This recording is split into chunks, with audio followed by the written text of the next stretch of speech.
Mi s-a întâmplat pe dracu, să știți că o să-i trimit acest videoclip soțului. Bine, fără sunet, să vedeți ce o să zic. Ia uitați ce am făcut. Vai de capul meu. Alo. Da? Ce faci de un răspuns? Că tot încerci să te sun. Nu știu, nu se conecta la mașină. Ce ai făcut la roată? Nu știu exact ce s-a întâmplat, dar puii mei, am belit-o.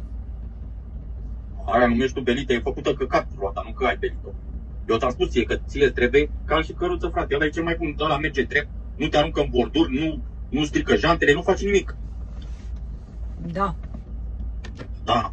Ți-am spus de 1000 de ori, fii frate atentă când mergi, lasă dracu uitat un telefon. Nu m-am uitat la niciun telefon, lasă-mă cu telefonul tău, că stă la locul lui telefonul.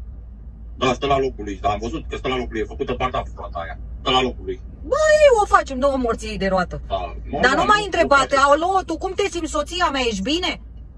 Da, chiar așa, tu cum te simți, ești bine? Păi sunt pe dracu că am dat cu capul în ușă. Aoleu. Da. Mă doare capul de mor. Asta e două morții de mașină, lasă, important e că nu ți-ai spart tu capul, nu ți-ai rupt română. Dă un căcat de mașină că o facem noi. Asta e. Îmi pare sincer rău. Da, lasă că o vindem, o ducem la remat, luăm un cal și o căruță de la cu două locuri ca să putem să mergem amândoi și asta e viața. Nici o problemă. Îmi pare rău. Da, bine, hai, ne vedem acasă. Trebuie să nu le spargi și pe celelalte în drum spre casă, da? Bine.